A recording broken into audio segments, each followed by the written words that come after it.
Hey guys, welcome back to Supposedly Fun. I'm Greg. Today I wanted to talk to you about the Tournament of Books. So it's March, which means everybody is really excited about brackets, and since I don't know anything about basketball, the only bracket that matters to me is the Tournament of Books, which is put on by the Morning News and sponsored by Field Notes. I will put a link to the contest below. Basically, in the month of March, they pit a bunch of books that were released the previous year against each other. And I am a huge fan of this contest. I have really enjoyed following it for years. Not only do I like it because it helps me root for books that I have enjoyed, but because I've discovered a lot of really great books in following the Tournament of Books. And what they do is every day of March, they have a judge who works in the reading world somewhere make a decision about two books that are pitted against each other. And then, before they go into the final round, they have what they call a zombie round, where if the two books that got the most votes before the contest have been eliminated, they bring them back for one last bout to determine who is in the finale. Sometimes I love the zombie round, sometimes I hate it. There have been a couple of years where I really enjoyed following a book that I hadn't really known and watching it make a kind of improbable run, and then it gets eliminated in the zombie round and it feels anticlimactic. But I still always love the competition. I always come back to it.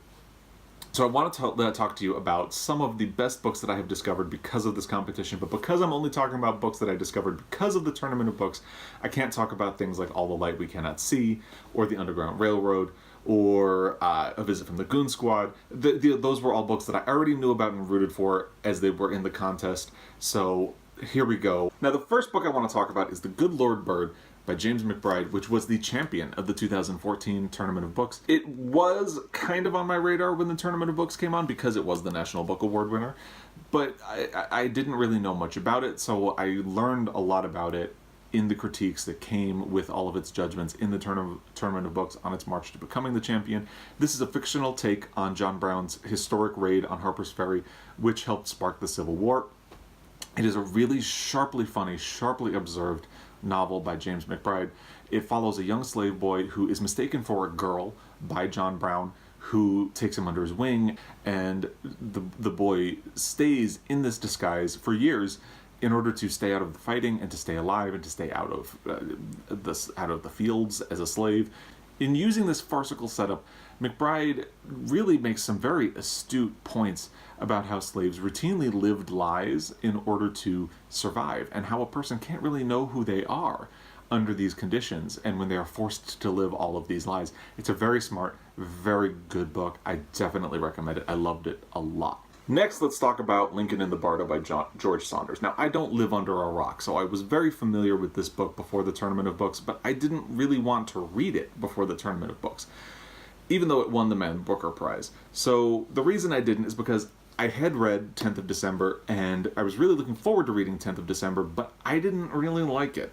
I thought it was really overpraised. It was fine, it was good, but when Lincoln in the Bardo came out and was really praised heavily and won the Man Booker Prize, in my head it kind of seemed like history was repeating, and so I wasn't going to go there.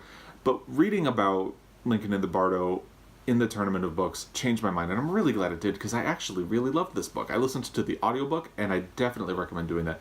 They have a whole cast of characters who perform all the different parts, and they do a really good job. Megan Mullally and Nick Offerman are involved. David Sedaris is involved in the audio. They all do a really good job and bring very poignant performances to the characters that to me elevated it and helped it stand out. I definitely recommend that.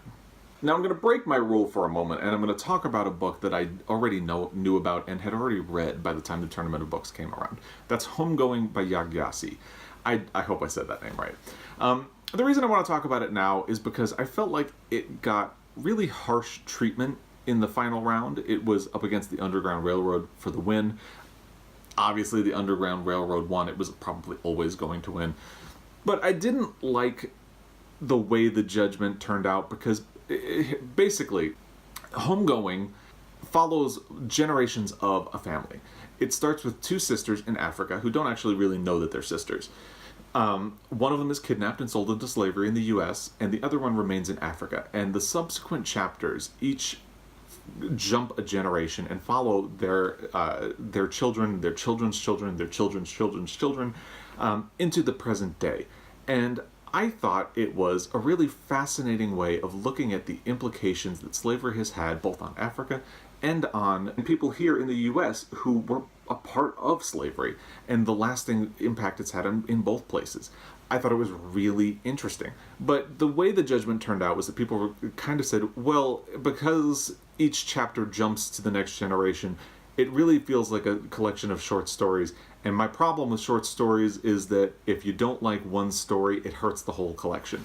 And that bothers me about short stories in general, because I feel like we are willing to forgive flaws in novels, but we act like short story collections have to be perfect. And I've seen a lot of videos on BookTube that have said the same thing, where it's like, well, I like this short story collection, but to me not all of the stories are the same level of quality, so I can't take it. I can't really love it.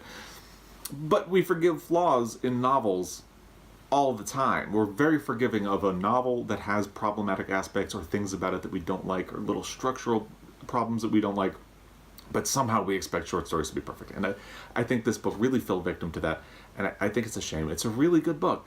I recommend it. It's so good. I think it's so smart. It does a lot of very clever things in telling its story. God, so there you go. That's the end of my rant about that.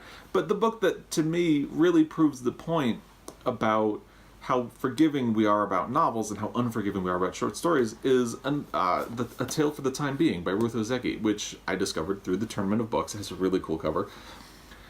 And to me, this is a flawed book. It's not perfect. I think it could be edited. It's a chunky book. And I don't think it has to be as long as it is. And there are problems with the structure, I think. But I love this book. I recommend this book all the time.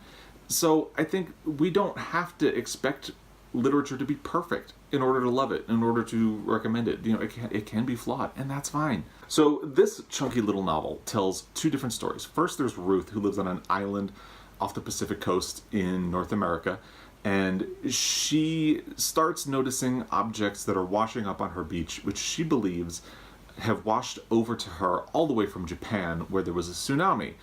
And she finds a diary, which becomes the structure of the second story, which follows Now, who is a teenager in Japan who feels lonely and depressed and is contemplating suicide, but wants to tell the story of her grandmother before she goes.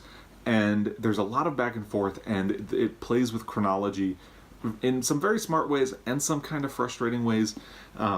It kind of wants you to wonder if Now did commit suicide, if she ended up dying in the tsunami, or if she's alive somewhere. And it plays with chronology like that. Parts of it are frustrating, but parts of it are really smart and very well observed. And it's, for me, I'm absolutely willing to overlook its flaws and say that this is a book you should check out. I love it. Another book I discovered because of the Tournament of Books is The Turner House by Angela Flournoy. This book is about the Turner family, obviously. They have been on Yarrow Street in Detroit for about 50 years. The Turners, who first originally moved to Yarrow Street, raised 13 children in the house. But now, in the present day, the father is gone. He's died. The mother is really not doing well. And the house is only worth about 1/10 of its mortgage. So the children have to decide what they're going to do with this family house. And the children and their children all have very different ideas about what they would like to do with the house, who they think has rights to decide what to do with the house or with their mother's care. And they all have different dreams and ambitions, and basically that's what it's about. So it's this family who's stuck in a turning point, and telling the story of how they decide this, it tells the story of everything that happened over the last 50 years as they grew up in this house, and as Detroit went through wild changes, race riots, and how it went from being one of these centers of industry in the United States to the kind of economic collapse that it's been struggling with in recent years. It's a very poignant, very earnest book. I really enjoyed it. You could deride this book by calling it a family saga, but I think it's so much more than that. It's about America. It's about race, and it's incredibly layered, and it's about politics. There's so much going on with this book, and the way Angela Flournoy writes about it, it would be so easy to overlook how much work she's doing and how many different layers are in this book. And to me, that really shows her genius. Definitely check this book out. And next is a book I've also already talked about before, so I'll be really brief here. I'll link to the full review of it up top. It's The People in the Trees by Hanya Yanagihara. She is most famous for writing A Little Life Now, which is a book I hated. But I really liked People in the Trees. I think this is a gem of a novel. It's about an anthropologist who, and through his story, it gets at really deep questions about colonialism and cultural appropriation, and the ways in which the crimes of celebrated people are frequently overlooked.